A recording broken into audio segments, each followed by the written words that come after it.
Hello students, so this will be the last lecture for the chapter canal hydraulics.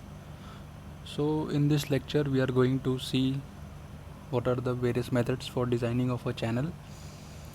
So as you can see here, Kennedy's theory and Lacey's theories, rigid and semi-theoretical approaches, and lastly we are going to see a typical cross section of a channel. So what are the various methods that are used for a designing a channel? So first is critical tractive force method. Second is regime channel method. So widely throughout the world we are using regime channel method. First one is like very old and not, it's obsolete nowadays, and this regime channel method has also been modified comprehensively a lot. So what, let us see what are those methods. The first one attempts, like the critical tractive force method, attempts to restrict the shear force anywhere in the channel to a value less than the critical shear stress of the bed material. So basically what we are going to do, we will, this is a typical cross section. Okay, so what we are going to do, we will calculate the tractive forces. So this is something like the stress diagram. Okay, so what we are going to do, we will restrict the tau is shear stress which is generated anywhere inside the channel that we are limiting to critical shear stress. This theory was given by Shield, so sometimes this is also termed as Shield theory. If the channel carries a clear water, there will be no deposition problem and hence the channel will be of stable cross section. This approach was proposed by Lane.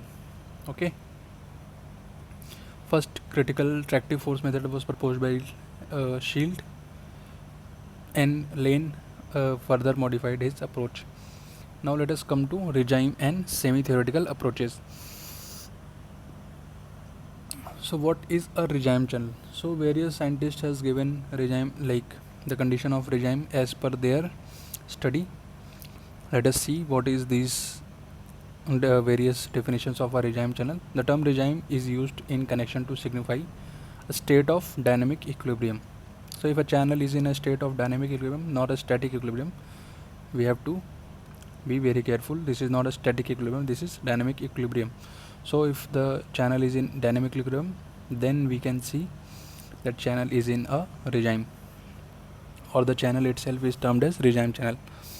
In 1930, Lacey defines a regime channel as one in which carries a constant discharge under uniform flow in an unlimited incoherent alveolum having the same characteristics as that transported without changing the bottom slope, shape or size of cross section over a period of time. So let us understand what Lacey want to say. So this is a channel. Okay, this is the water surface, this is the depth, this is the width, this is side slope, and let us say S is a bed slope.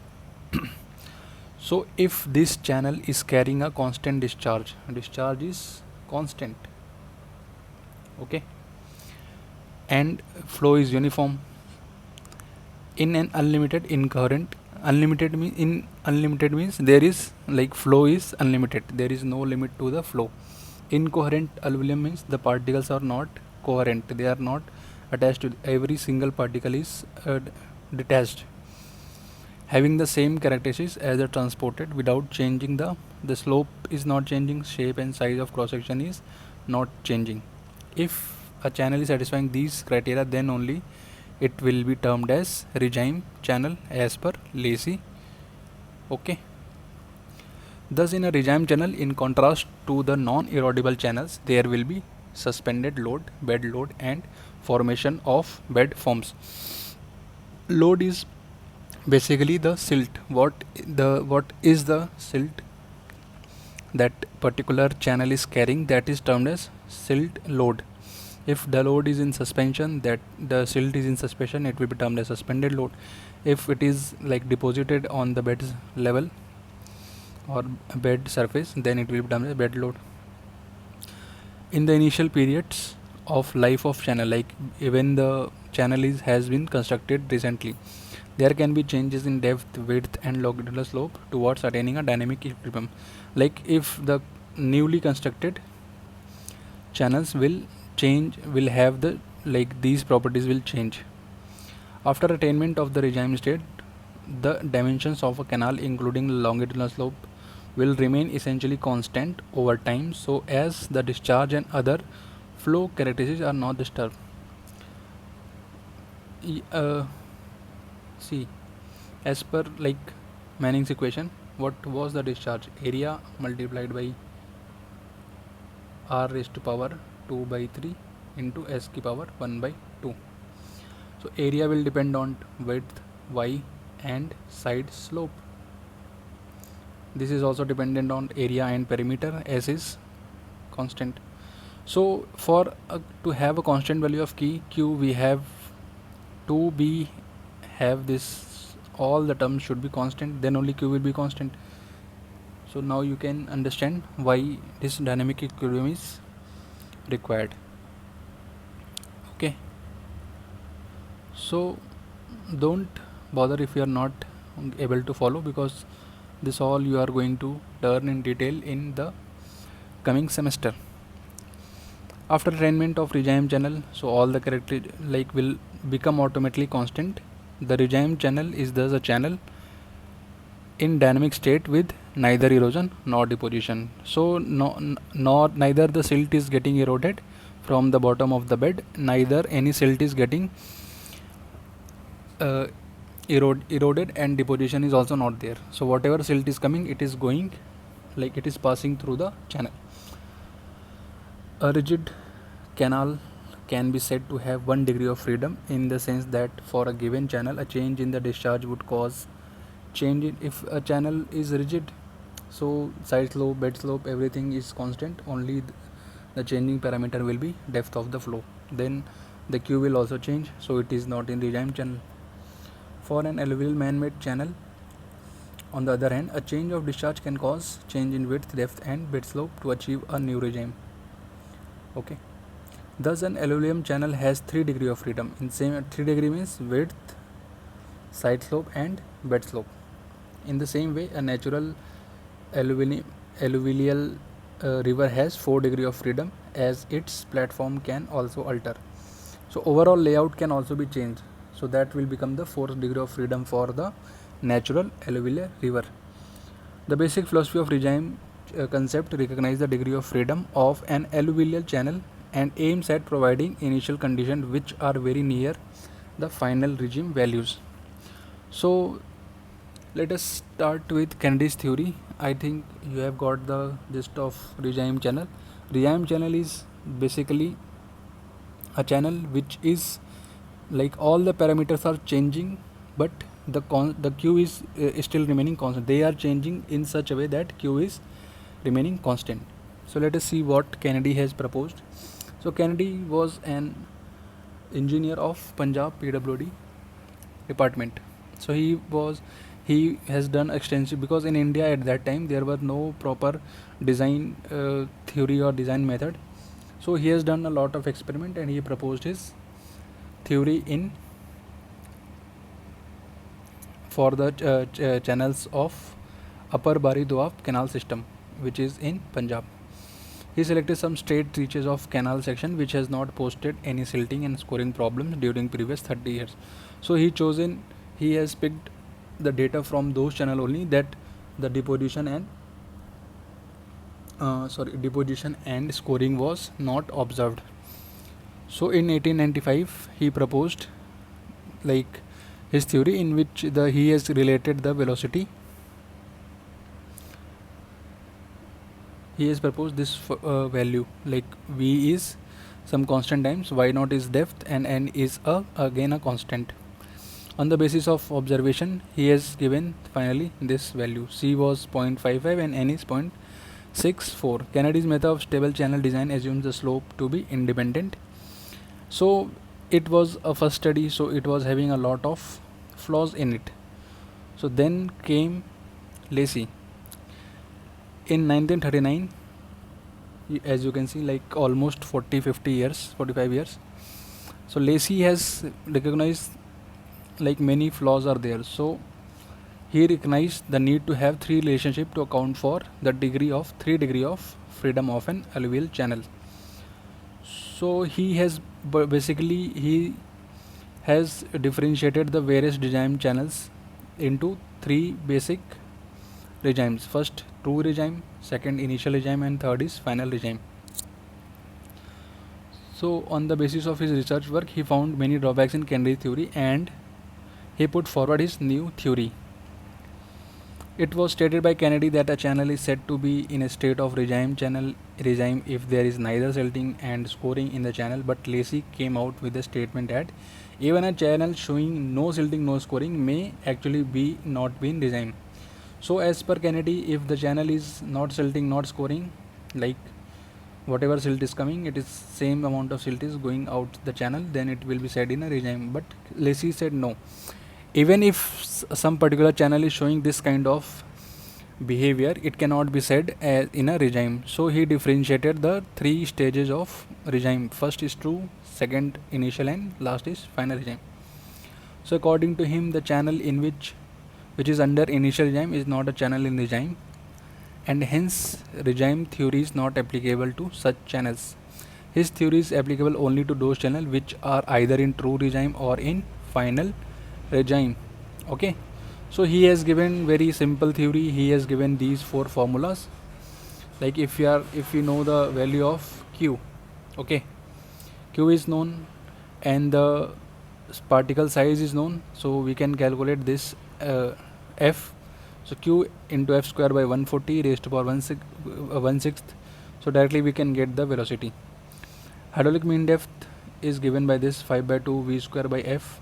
Side slope, bed slope is F raised to power 5/3 3340 Q raised to power 1/6, and finally wetted perimeter is 4.75 under root Q. Okay, so directly we can just put the values and we will get the various parameters for our channel. So in Kennedy theory, what we are going to do, if we are designing as per Kennedy theory, first we will assume a Y. We will assume depth, we will calculate it, and we will make trial and error, and we will calculate the velocity as per Cuther's formula. So by Cuther's formula and this formula, if we are getting the same velocity, then that depth is fixed, and as per that depth we will design the various other parameters. But in Lacy theory, there is nothing, no assumption is there, just we need to have the Q and D. Rest we can directly calculate with these formula provided by Lacy. Okay, so try to figure out the differences between Lacy's theory and Kennedy theory. Try to write at least 5 points as per we have discussed just now. So let us move forward. So this is a like this figure you can see, this is a cross section, typical cross section of a channel. So whatever we are like, so if this is cutting, we have cut, so we will try to fill it here. Okay, so cutting and filling should be more or less same to have the economical channel. So FSL is full level, full stream level, freeboard is there, bank, NSL is normal stream level, cutting bed. Okay, a typical and most desired section of a canal is shown. This section is partly in cutting and partly in filling. So some part we have filled, some part we have cut. Lastly, we are having silt control in canal. The entry of silt into a canal which takes off from the headwork can be reduced. Silt is a like major problem for a canal. Sorry for this disturbance.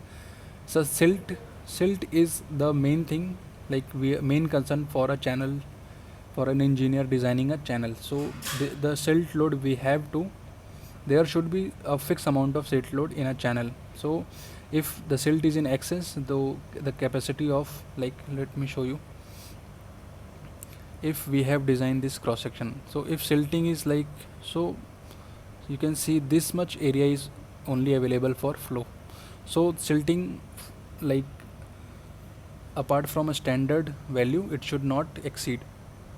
So how we are going to control silt, how we are going to control silt in the canals? First, so there are two types of, like, mechanism. First, either we are stopping the silt before entering the channel, or if a second one is we are removing it in the downstream.